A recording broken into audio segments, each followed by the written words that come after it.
Bharat England మధ్య జరుగుతున్న మూడో టెస్టు మ్యాచ్లో భారత్ జట్టు మొదటి రోజు నిలకడైన ప్రదర్శన చేసింది.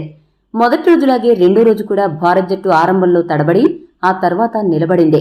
5 వికెట్ల నష్టానికి 326 పరుగుల ఓవర్ నైట్ స్కోరుతో రెండవ రోజు ఇన్నింగ్స్ ప్రారంభించిన భారత్ జట్టుకు మొదటి గంటలోనే వరుస షాక్లు తగిలాయి. మొదట కుల్దీప్ యాదవ్ ను జేమ్స్ అండర్సన్ అవుట్ చేయగా century hero Jadeja Joe Root bowling లో అతడికి క్యాచ్ ఇచ్చి అవుట్ అయిపోయాడు.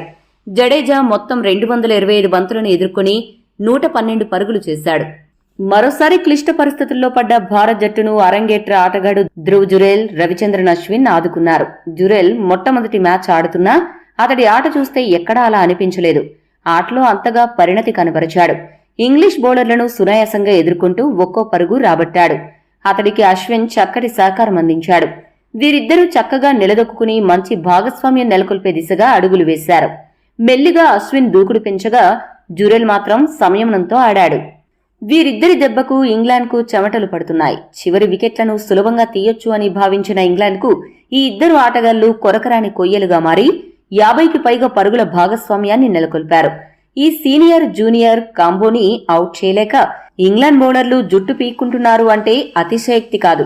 లంచ్ సెషన్ సమయానికి టీమిండియా 7 వికెట్ల నష్టానికి 388 పరుగులు చేసి 400 పరుగులకు అడుగు దూరంలో నిలిచింది. ధ్రువ్ జురేల్ 31 పరుగులతో, అశ్విన్ 25 పరుగులతో క్రీజులో ఉన్నారు.